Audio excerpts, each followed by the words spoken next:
And hello, Jets fans, and welcome to another episode of Rich Sports Talk. Thank you so much for joining us here today, and we have a lot of fun for you. We have a special game for you today as free agency has officially started for the Jets, as 4 players were released today. But I wanted to do a fun little game with the New York Jets. Now, I'm not going to go into free agents the Jets could target, but who is on this roster that is going to be a part of the flight plan in 2024, or will they be jettisoned this offseason? In a section we're going to call jettison or flight plan. Once again, jettison meaning that they will not be a part of the plans in 2024. And a part of the flight plan means that they are going to be on this team in 2024. Again, these are my opinions. I'll give you my reasonings why they make sense either direction, but this should be a lot of fun. But I want to hear from you in the comments. If you're joining us during the live stream, make sure to give us your live reaction. And if you're joining us after, make sure to put a comment below, and we will certainly get to it. But let us start it off with jettison or flight plan 2024. And let's start off with our first contestant of the day. It is Dwayne Brown. What should the Jets do with him? I think that this is pretty obvious in my opinion, but I want to hear from you. My thoughts are it is a jettison for 2024. Look, Dwayne Brown, when he came in the season before, he was a great fill-in at left tackle, but as Jet fans, we weren't confident with Dwayne Brown coming into this season that he was going to make it through a full season. He's going to be 39, has battled injuries the last 2 years. There's a good chance he could step away from the game, but if he decides to continue playing, I would be very skeptical of bringing him back. If the Jets want to bring him back, maybe as a backup left tackle, I might not have a problem with it, depending on if it's the league minimum. But with his injury history and the way it's gone the last 2 years and not being able to stay healthy, to me, this is a pretty easy one for a jettison for Dwayne Brown. But don't worry, we will have plenty more offensive linemen on this list for jettison or flight plan 2024. Let's get to our next contestant, Mekhi Becton, and this will be definitely a hot button topic. Now, look, it has been stated that Becton would like to play a year with Aaron Rodgers. I have a strong opinion of that. I've made it known on this channel. I know that there's going to be a lot of Jet fans out there that have strong plans for him, but here's my thought. I think that this is a jettison. Now, in the right circumstances, yeah, I could see Mekhi can potentially coming back, but a lot's going to have to go the Jets' way. Number one, he's going to have to play for a very cheap contract and a one-year prove-it type of deal. The other thing, too, is I'm not sure where the Jets envision him. He struggled at left tackle, and while Mekhi Becton did stay healthy last year, he did lead the league in penalties and sacks allowed as a tackle. I've been on the record saying I almost feel that he might be better off long-term switching inside to guard. He's a great run blocker, but you've seen the limitations with his feet on the outside. At best, maybe a right tackle. But here's the biggest reason why, of all the free agents that the Jets have, I think Becton's gone. I think it's just going to take one team that's going to look at Mekhi Becton and look at it and go that the Jets, it was the Jets' fault. The Jets didn't have the right nutrition for him. The Jets didn't have the right trainers for him. The Jets don't have the right offensive line coach for Mekhi Becton. That if we can get him in our system, he could be great. It only takes one team, and I think there's going to be one team that's going to happen. What happened to the Jets in the draft? They're going to see him walk in. They're going to see the size. They're going to see the ability on tape to create in the run game. I guarantee you, especially with how few good offensive linemen there are in the NFL, some team is going to take a risk on Mekhi Becton. Some team is going to go out there and spend on Mekhi Becton and give him a shot to be their starting right tackle. I just don't think it's going to be with the Jets. More importantly, I just don't think it's going to happen because I just see someone giving him the bag. And that's the thing in free agency. We see it every year is you only need one team. And I think there's going to be at least one team with how bad offensive line plays the NFL to give Mekhi Becton a legitimate shot. Maybe not a long-term deal, but a lot more than the Jets would have offered. Staying on the offensive line, an interesting one that doesn't get talked a lot about is Connor McGovern. He's a free agent, and this might surprise people, but I have him as a part of the flight plan for next year. Now, hear me out. I'm not saying as the starter, but McGovern has worked in the system When he was healthy, he's been a very integral part of this offensive line, and he has versatility. We talk a lot that the Jets need a swing tackle. I would make the argument that they need a swing interior player. You look at right now that if they keep AVT at right guard, you have Tippmann at center, you have Lake and Tomlinson right now. But if you could have McGovern be the backup to those three positions, if there's an injury and he can fill in at guard or at center, I think he's incredibly valuable. And here's the other thing. The Jets got him on a cheap deal last year. I don't think there's going to be much of a market for him, especially coming off an injury this season. To me, it just makes a lot of sense. And the Jets need depth. This is someone that's worked in the system. This is someone that this coaching staff knows very well.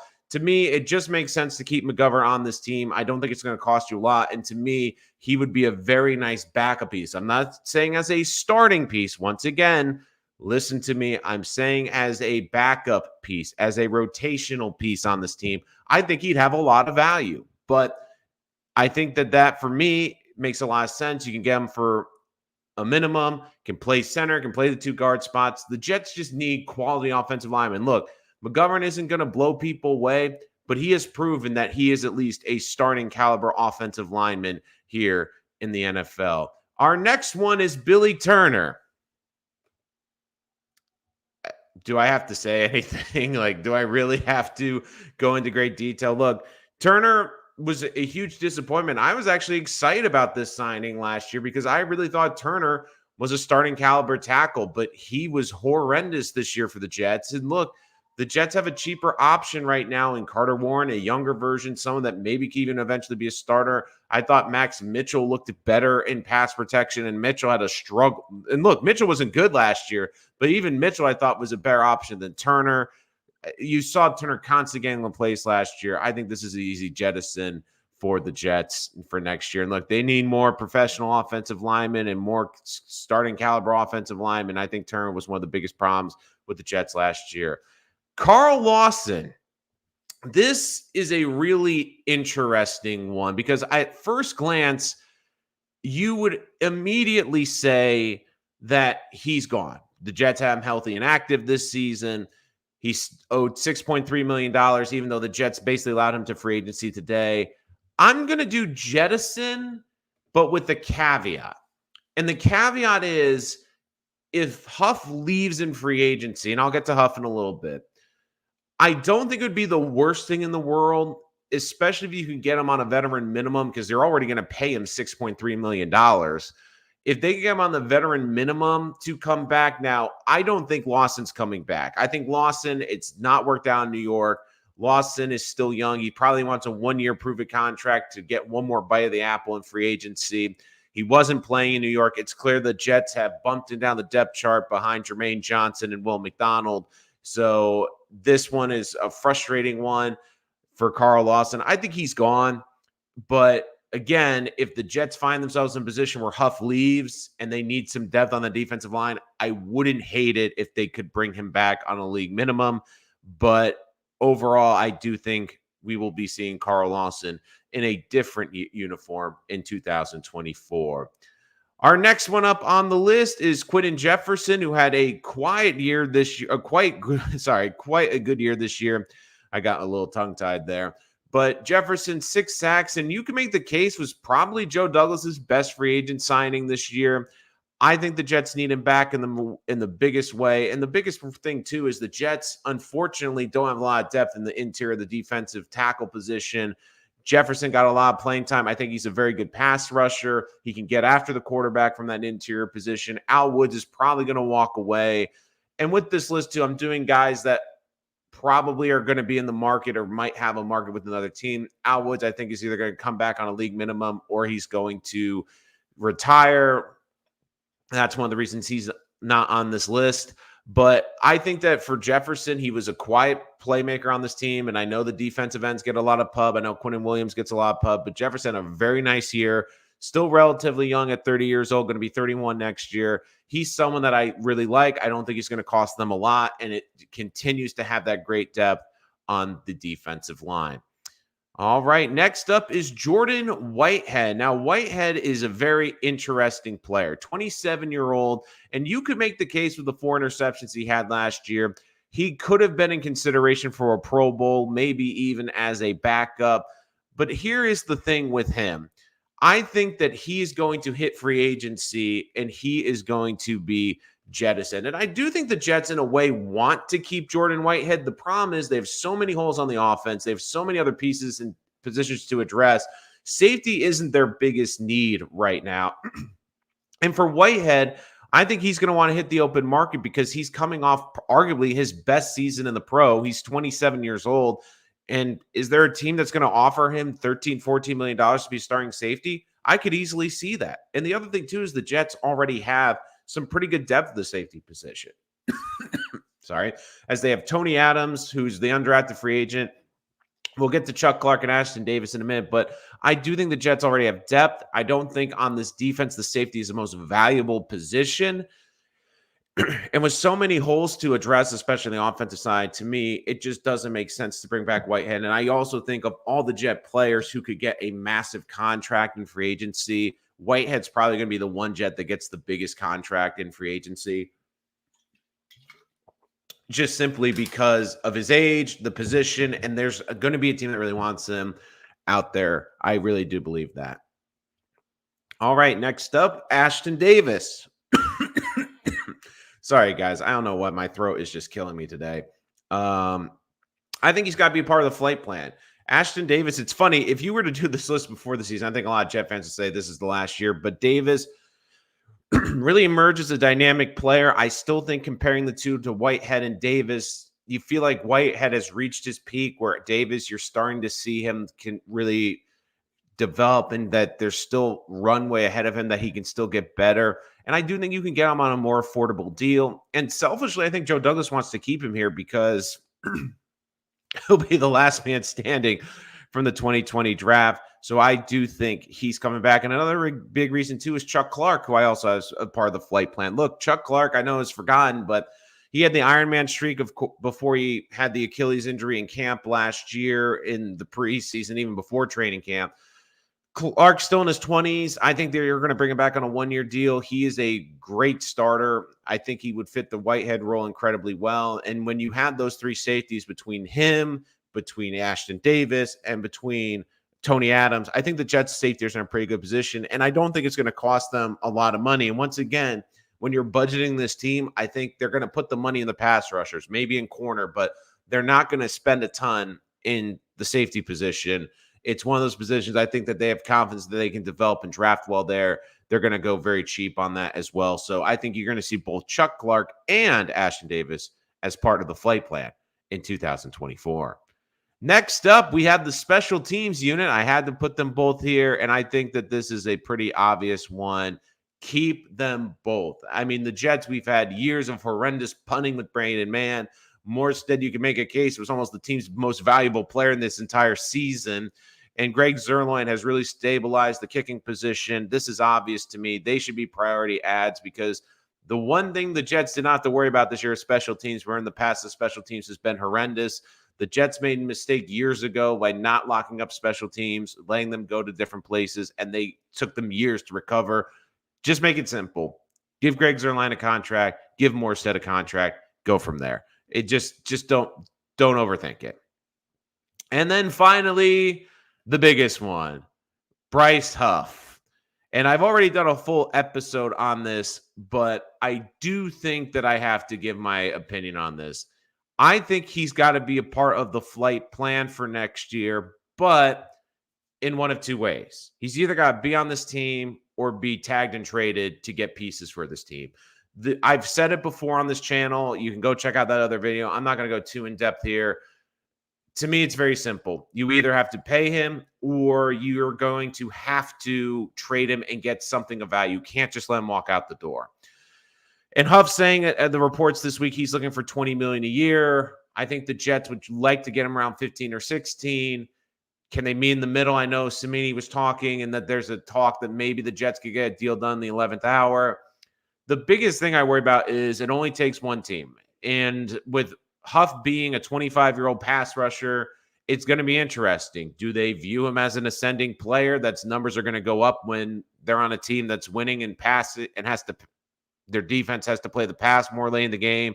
He's going to get more pass rushing snaps with their team. Or do teams see him as what the Jets have seen him as, a rotational player who's a nice, really good rotational player, but on every down defensive end. I also think the other thing that helps Huff is his versatility. He can put his hand in the dirt as a 4-3 end, but he can also stand up on the outside as a 3-4 pass rush linebacker, which he did a lot in college. Look, I want him to be back here. I think the Jets are going to make a legitimate effort to keep him here. But the two things that I see happening also are the Jets have invested the last two drafts, first-round picks on the defensive line. They need to spread the wealth other places. The offense is anemic. They need to add pieces to that offense. And Huff, to me, right now, is an unbelievable player. But the Jets' biggest needs right now are the offensive line. It's adding playmakers. It's fixing that offense. And even though it would be a massive blow to the defense, I still think the defense can be great without him. And if the Jets have to draft a player later in the round to develop, I don't hate that. Again, I trust this defensive staff more than I do the offensive staff. But the Jets, either way for the flight plan, this is I have to say, he either needs to be on the Jets next season, or more importantly, he has to be a key piece that brings in someone. He has to be someone that is dealt for, whether it's a potential developmental quarterback, whether it's an offensive lineman, whether it's a playmaking wide receiver. If the Jets can turn Huff into that and help this team at both the short and the long term, I do think it is a reasonable option. But that is jettison our flight plan for 2024. Let us see what some of you have got to say. Captain Techno. Doesn't seem that Mekhi can play at a high level over 17 weeks. I think that that's pretty obvious, Captain. Look, this year, you could tell as the season wore on, he was out there, but wasn't the same player. So the thing with him is you hope that they're able to figure something out. I just think Becton's gone. I think that this coaching staff, they don't forget, this isn't the coaching staff that drafted him. This is a coaching staff that has never really gone along well with Becton. There's always seemed to be a disconnect. I just think it's going to be something where both parties want to move on. Becton can play guard for us. He doesn't have his mobility anymore. The other thing, though, too, with Wild Wave is I just don't trust. There's too many complications with that. Like, I think everything has to go perfect for the Jets and Becton have a reunion. Even if they do you really want it? He was the most penalized offensive tackle in the game. Moving him to a new position, do you really want to trust Becton learning a new position? And on top of that, with the injury history, I know he played 17 games, but his history has shown us he gets hurt.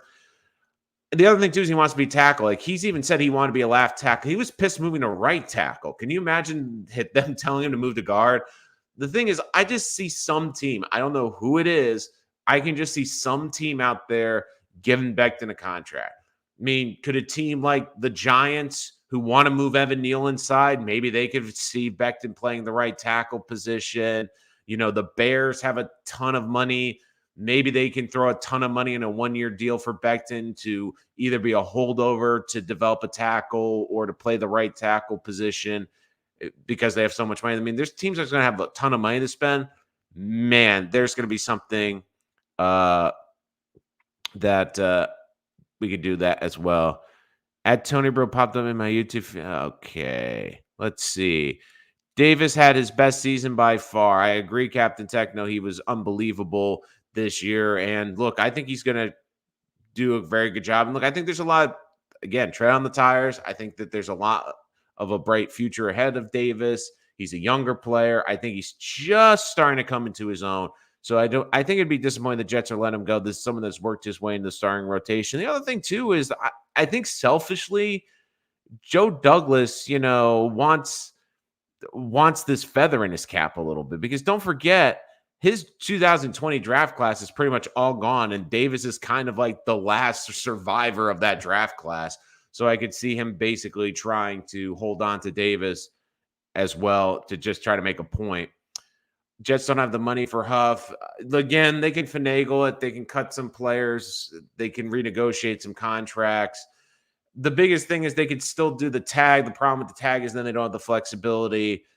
I get what you're saying, Tony, and I do think it's the other big reason he's going to be gone is I don't think they're going to have the money. The thing, too, is I know people keep saying, well, the tag doesn't make sense. Oh, the tag doesn't make sense. Oh, the tag doesn't make sense. Well, I think it does. I think the Jets, you need to get something. And look, the market is kind of dictated. You look what Sweat got for, you look what Leonard Williams went for. They went for a 2 and a 5. I think the Jets could get a 2 and a 5, even on the franchise tag for Huff.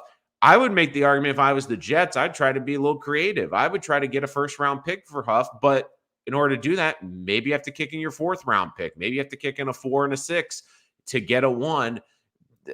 I would look into doing that. But if they could get a second round pick back for Huff and an additional day 3 pick, I think that that's something they should definitely look to do. We can tag and trade Tony. Let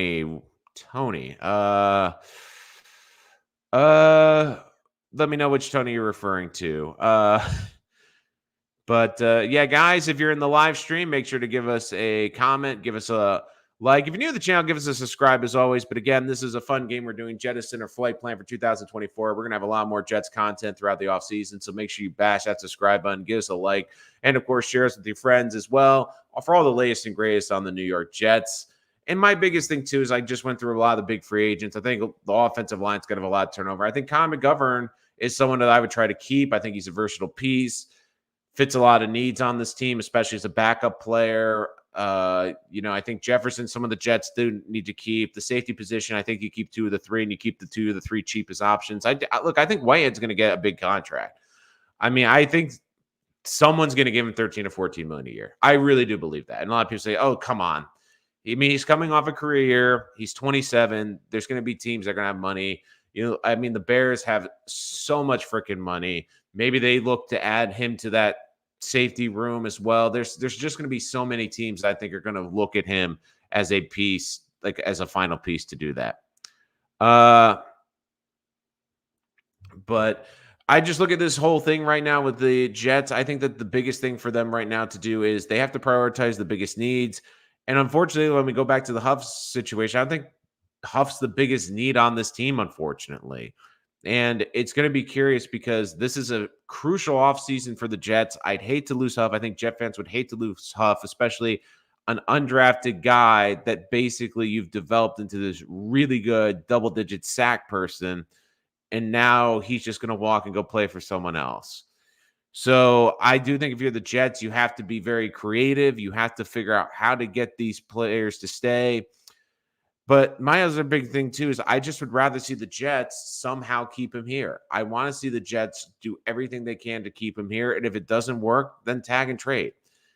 I know it's going to be inconvenient, but my biggest thing, too, is if you're a really good organization, you don't let great players leave for free. You get value for them. That's what the great general managers do. They get value for every player that they have. They get value and they understand. And look, I understand this organization's high on Will McDonald, higher than probably the fan base. I get that. I get the frustration. But the biggest thing you have to remember for this Jet team is this offense, they cannot function with this offense. They need to fix this offense.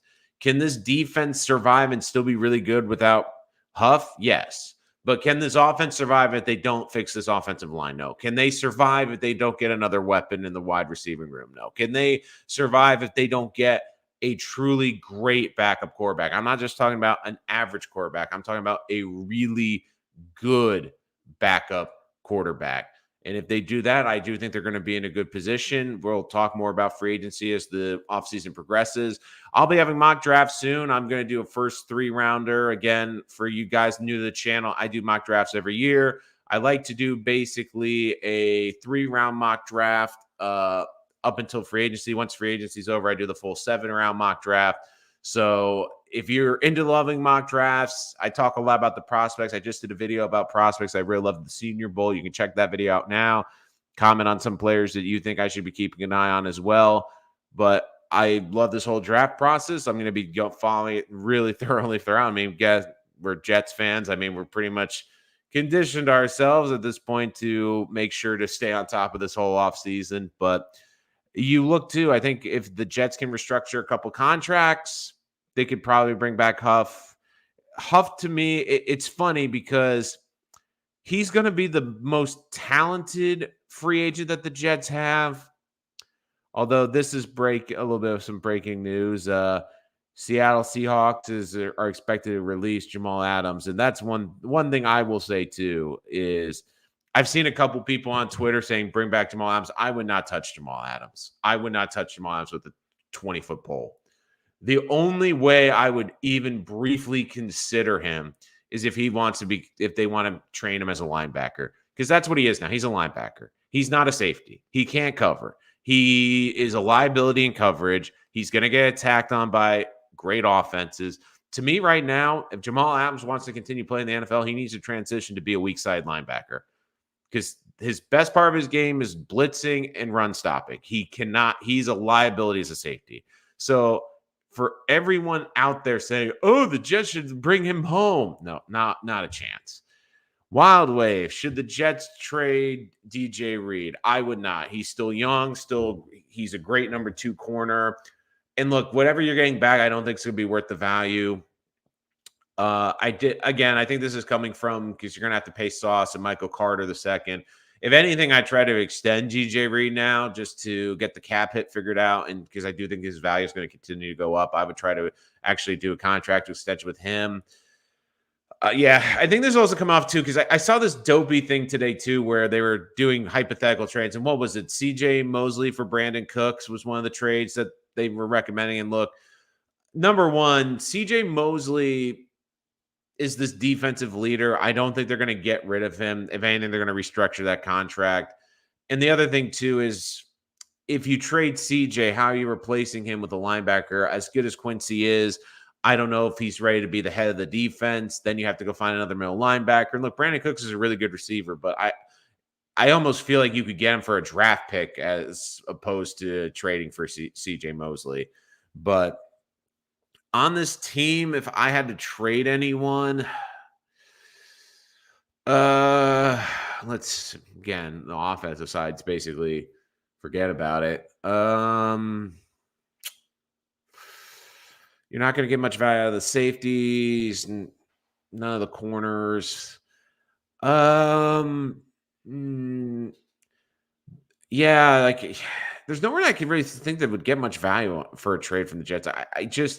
I don't see a player right now that a team would covet. Maybe someone out of the defense, but I don't really see someone that's like a real standout. And again, you're not going to get great value back. Captain, he's definitely done. Jamal Adams is toast. I wonder if he's going to retire. I really do. I think with all the injuries and everything.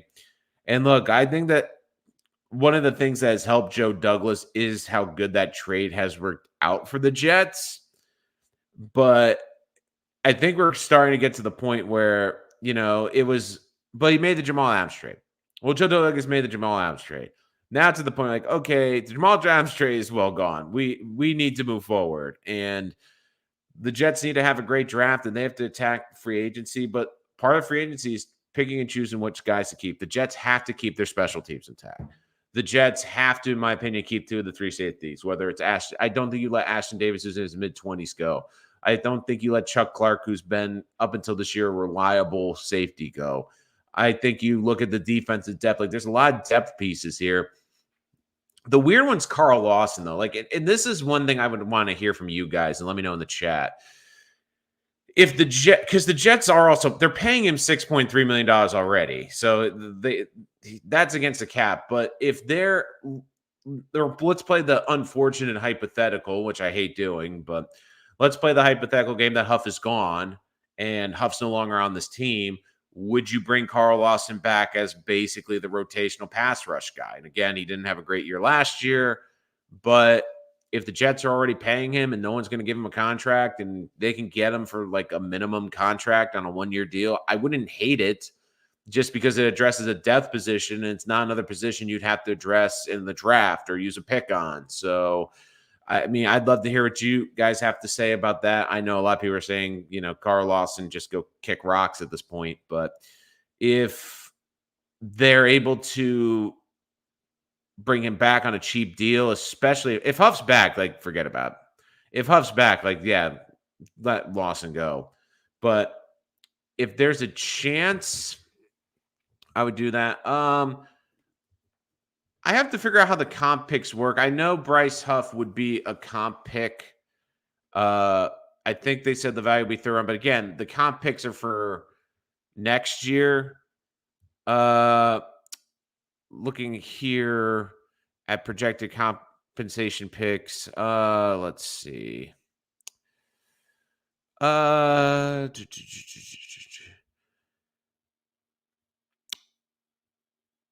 yeah, I think what you have to look for too is I don't think they've come out yet with the compensation picks, but when they do, we can definitely go over them. But I do think Huff's going to be one.